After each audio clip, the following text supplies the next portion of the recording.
Walang takas sa NBI ang suspect na inireklamo dahil sa pang-aabuso nito sa dating kasintahan. Ang suspect nagbantang i-upload umano ang mga masaselang video at larawan kung hindi makikipagkita at makikipagtalik ang ex-girlfriend. Nakatutok si John Consulta.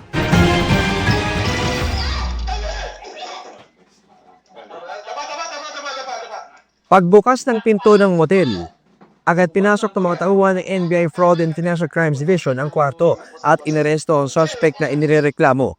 Ayon sa NBI, nagsumbong ang biktima matapos na mapagod na raw ito sa paulit-ulit na pamimwersa at pananakot sa kanya ng kanyang ex-boyfriend. Pinanggit ng suspect na kung hindi siya makikipagkita at makikipagtalik uli, ay i-upload sa internet at ipapadala ang kopya ng video na ito sa napakarami pang kakilala ng ating complainant. Na-recover sa suspect ang cellphone na kanyang ginagamit sa pananakot sa biktima. Naharap ang suspect sa patong-patong na reklamo, kabilang ang coercion, paglabag sa Photo and Video Voyeurism Act at Cybercrime Prevention Act.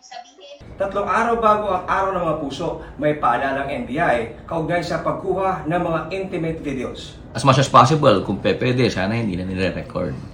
Diba? Kasi pag na-record mo yan, hindi mo masisiguro kung ano mangyayari sa cellphone o sa device kung saan ito nakasave. Pangalawa, kung magkakaroon ng pagkakataon na maghihiwalay sila, ay may chance na in order to get even o kaya mag-coerce itong subject, ay magbanta na ipapadala ito o kaya ipapakalat ito. Para sa GMA Integrated News, John Consulta, nakatutok 24 oras.